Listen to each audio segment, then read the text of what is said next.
രാം നാരായൺ രാം. ശാസ്ത്രം സ്വപ്നങ്ങളുടെ പ്രാധാന്യം ആഴത്തിൽ മനസ്സിലാക്കാതിരിക്കാം.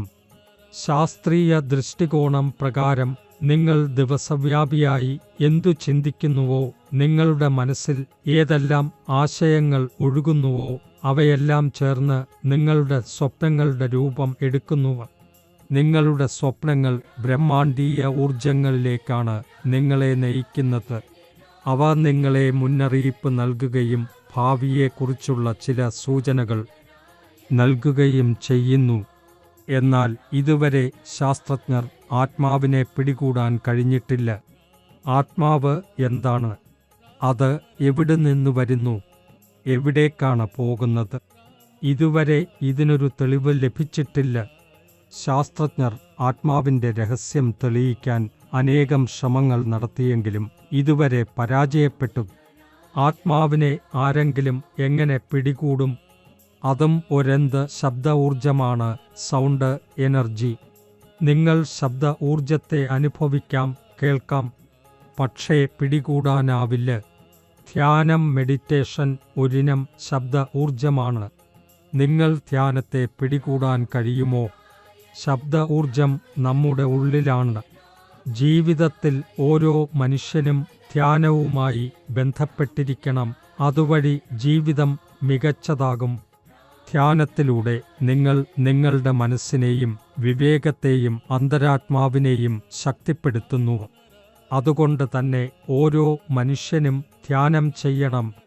ധ്യാനം ഒരു പ്രത്യേക ശബ്ദ ഊർജമാണ്. ഇത് നമ്മുടെ ശരീരത്തിൽ നിലനിൽക്കുന്ന 50,000 കോടി ആത്മാക്കൾക്ക് ഊർജം നൽകുന്നു. അതുവഴി നമ്മുടെ ശരീരം ശക്തിയേറുന്നു, ജീവശക്തി ലഭിക്കുന്നു, ചിന്തനശേഷി വികസിക്കുന്നു. ഈ ശബ്ദ ഊർജം പ്രകൃതിയിൽ നിന്നാണ് വരുന്നത്. നമ്മുടെ ഭൂമി ആകാശത്തിൻ്റെ ഏറ്റവും കഠിനമായ വിദ്യാലയമാണ്. ഈ വിദ്യാലയം വിജയകരമായി കടന്നുപോകാനും പരിപൂർണ മാർക്കുകൾ നേടാനും വളരെ ബുദ്ധിമുട്ടാണ്. ഇതുവരെ ആരും അതിൽ പരിപൂർണ മാർക്കുകൾ നേടാനായിട്ടില്ല. ഇതുവരെ നമ്മൾ കേട്ട എല്ലാ ദൈവങ്ങളിലുമോ മതാധിഷ്ഠിത നേതാക്കളിലുമോ ആരും ആകാശ പരീക്ഷ വിജയിച്ചിട്ടില്ല. ആ പരീക്ഷയിൽ പരിപൂർണ മാർക്ക് നേടുന്നവർക്കാണ് ആകാശപട്ടം ലഭിക്കുക. അവൻ ആകാശത്തിൽ ഭരിക്കും, അവനാണ് മോക്ഷം ലഭിക്കുക. നമ്മുടെ അന്തരാത്മാവിലാണ് വിവേകത്തിൻ്റെ വാസം. അതാണ് ജീവിതം മുന്നോട്ട് നയിക്കാൻ വേണ്ടിയുള്ള ശരിയായ മാർഗനിർദ്ദേശം നൽകുന്നത്. എന്നാൽ നമ്മൾ നമ്മുടെ വിവേകത്തെ അനുസരിക്കാതെ പോയാൽ മോക്ഷം ലഭിക്കില്ല. നമ്മൾ ധ്യാനിക്കുന്നപ്പോൾ നമ്മുടെ ഉള്ളിലെ 50,000 കോടി ആത്മാക്കൾ ഒന്നാകുന്നു, ഉന്മേഷം നൽകുന്നു. നിങ്ങൾ നിങ്ങളുടെ മനസ്സിൽ ഉറപ്പാക്കേണ്ടത് ഇത്രമാത്രം: എല്ലായ്പ്പോഴും ധ്യാനം ചെയ്യണം. ധ്യാനം ചെയ്യുമ്പോൾ നിങ്ങളുടെ എല്ലാ ആശങ്കകളും പ്രശ്നങ്ങളും മനസ്സിലെ സംശയങ്ങളും അകന്നുപോകും. ധ്യാനസ്ഥിതിയിൽ എത്തുമ്പോൾ ഒരു ഇടത്ത് ശാന്തമായി ഇരുന്നു രാം നാരായൺ രാം എന്ന നാമജപം ചെയ്യുക.